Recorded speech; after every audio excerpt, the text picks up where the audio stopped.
Štai jums situacija. Gyvenate daugiabutyje, atrinkote pakuotės bei antrinės žaliavas ir stovite prie 3 konteinerių, medituodami, kur ir ką mesti. Specialistai pataria. Pirmiausia, ar tai pakuotė stiklinė? Jeigu tai stiklinė pakuotė, jinai keliauja į stiklinių pakuočių surinkimo konteinerį, stiklinių pakuočių ir antrinių žaliavų konteinerį.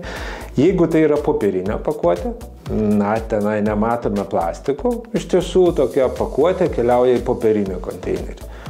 Jei tai ir nėra stiklo ar popierinė pakuotė, tai reiškia, yra dar vienas konteineris, tai yra paskutinis konteineris, kur metam, tai yra plastikui ir metalui skirtas konteineris. Daugiau, iš esmės, nieko nereikia žinoti apie pakuočių tvarkymą. Kartais norėdami būti atsakingais prisiskaitome įvairiausių nuomonių ir tuomet jau nebežinome, kaip elgtis iš tikrųjų. Kartais žmonės iš tiesų yra suklaidinami anksčiau arba kažkokiuose kitose šaltiniuose, sakoma, reikia žiūrėti, ar pakuotė perdirbama ar neperdirbama. Pavyzdžiui, jeigu tai yra traškučių pakelis, jisai neperdirbamas, reiškia, nereikia mesti į pakuotės. Tai yra siaubingas mitas ir taip tikrai neverta daryti. Jeigu tai yra pakuotė, viskas, tai keliauja į pakuočių konteinerį. Jei kyla klausimas, kas yra pakuotė, tai daiktas, į kurį buvo įdėtas dažniausia maistas. Ar indelis nuo pomidorų padažo, ar plastikinis maišelis nuo vaisių, net stiklainis, kuriame buvo marinuoti agurkėliai, taip pat pakuotė. Bet jei turite namie atliekas iš plastiko ar popieriaus, jas taip pat reikia mesti į pakuočių konteinerius, nes tai antrinė žaliava, kurią irgi galima perdirbti. Ir nors atrodo, kad pakuotės ir antrinės žaliavos rūšiuojame jau senokai, tačiau statistika gali kiek nuliūdinti. Mišriam komunaliniam sraute pagal įvairius tyrimus mes randam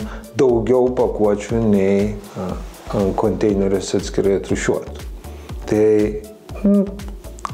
Tai yra priklausomai nuo tyrimų, matyt, galim tikrai pasakyti, kad tikrai nedaugiau nei 50% pakuočių realiai pasiekia konteinerius arba yra išmetamas tenai, kur turi būti. Iš tiesų, atliekų kultūros indeksas, kuris skelbiam atliekų kultūros puslapyje, rodo, kad mūsų skaičiavimais per metus apie 90 kg pakuočių nukeliauja mišrų komunalinį srautą. Tai reiškia, turim kol kas situaciją tikrai nelabai gerą, iš tiesų nedidžioji dalis pakuočių nukeliauja į konteinerius. Ko gero pikčiausia, kai tos pakuotės atsiranda šalia konteinerių. Ar įmanoma apskritai tokią ydą išgyvendinti? Panevėžys, Pažagėniai. Gyvenvietė esanti visiškai prie pat Panevėžio ir prie pat kelio į Aukštaitijos sostinę. Kai prieš 9 metus ponia Elena tapo bendruomenės pirmininkė, didžiausias galvos skausmas buvo koks? Pirmoji problema ir buvo būtent atliekos. Būtent mūsų konteineriai, kurių Pažagėniuose yra 3 vietos ir visos 3 vietos yra Švyturio gatvėje. Ir ta mūsų gatvė gavosi tokia, kad konteinerių gatvė. Ir kaip tyčia gyventojai pradėjo skųstis, kodėl prie konteinerių visada netvarka, kodėl daug aplink yra šiukšlių, kodėl per mažai konteinerių, kodėl netelpa. Per mažai konteinerių? Prašom, buvo pastatyta daugiau, bet kas nutiko? Vis tiek buvo tas pats. Ir mes supratom, kad kas jeigu ne aš, jeigu aš pats nepradėsiu tvarkytis, tai niekas neatvažiuos nei iš Praco, nei iš Panevėžio rajono savivaldybės, neatvažiuos ir nesutvarkys. Laiko reikėjo daug darbo, įdėti daug pastangų ir ta prasme žmonės skatinti, tvarkytis, gražinti savo gyvenamąją aplinką. Vedėm ir paskaitas, ir pokalbius, ir skrajutes įvairias dalinom. Prasidėjo tokia pas mus, kaip sakau, mada, kad kiekvienas einam ir jeigu pamatom šiukšlės, mes tiesiog paimam jas ir sutvarkom. Bet dabar jau tokio tvarkymosi vis mažiau ir mažiau, nes bendruomenė rado sprendimą, kaip sutramdyti šiukšlintojus. Tada su policija pradėjom kalbėti, ką čia daryti ir mums padovanojo vaizdo kamerą. Pasak ponios Elenos, dabar bendruomenė jau 4 metus gyvena su vaizdu į gražią aplinką. Šiukšlintojai nebedrįsta elgtis netinkamai, o jeigu drįsta? Mes kreipiamės į bendruomenės policiją, nurodo mašinos automobilio numerius ir būna greitai labai sutvarkyta. Esame keletą kartų patys pagavę. Važiuojam pro šalį, matom, kad kažką krauna. Privažiuoji, paprašai gražiai susikraukit atgal. Bet kaip taisyklė žmonės labai supranta. Ir iš tikrųjų mes galvojam, kad trūksta tiesiog suopročio. Trūksta elementarios kultūros ir tai ne iš blogos valios, dėl to, kad mūsų niekas nemokino. Bet kaip smagu pasakyti, kad tam čia ir esame, kad visi vieni kitiems padėtume ir vieni iš kitų pasimokytume. Marijampolė, kaip čia pavyko pripratinti žmonės prie tvarkos?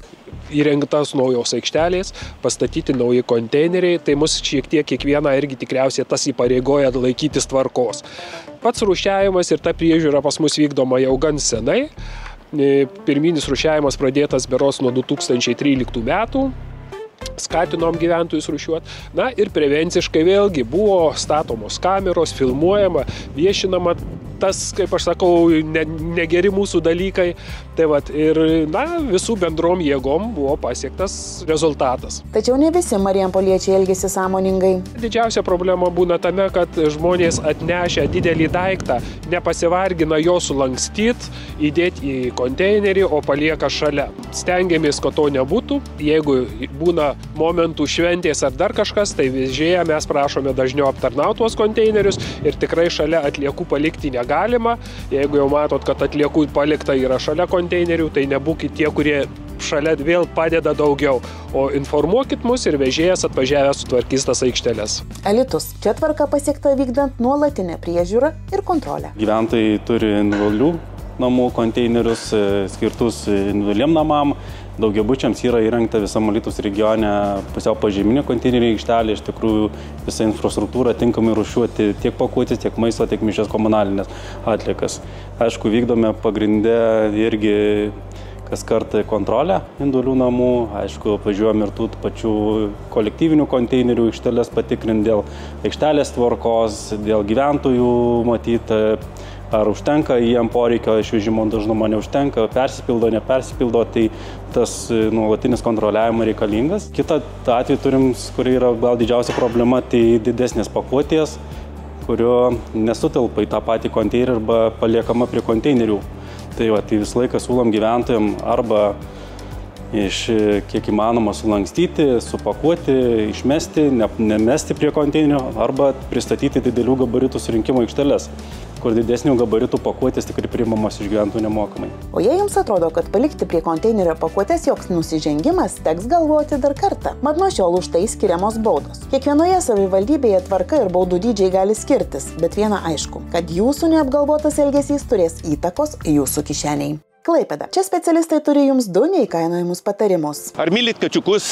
Jeigu mylit, tada išgirskit 2 taisyklės, kodėl reikia uždaryti konteinerio dangtį. Jeigu jūs neuždarot dangčio, į jį iššoka naminiai gyvūnukai ir mes juos randame savo rūšiavimo linijoje. Kartais būna, kad čia įlipa ir 2 kojai padarai, tada tenka dėti kopėčias ir jas ištraukti, bet tai jau atskira istorija. O dar vienas prašymas prieš išmetant šiukšles, sugebėkite uždaryti dangtį tyliai. Aplinkui kaimynai miega, o jeigu jūs ryte ar vakare keliate triukšmą, patys žinot, nepailsėsit. Na ir dar viena naujovė uostamiestyje. Specialūs konteineriai, kurie tikrai užsidarys tyliai. Jau yra Klaipėdoje konteinerių, kurie atidaromi su ko, jie užsidaro patys, užsidaro tyliai. Tačiau dauguma konteinerių visoje Lietuvoje ir Europoje, atidarant ir uždarant, reikia naudotis 2 įrankiais – galva ir ranka. Tad būkime sąmoningais ir įsiminkime 2 svarbiausius dalykus. Nepalikime pakuočių prie konteinerių ir būtinai uždarykime konteinerių dangčius.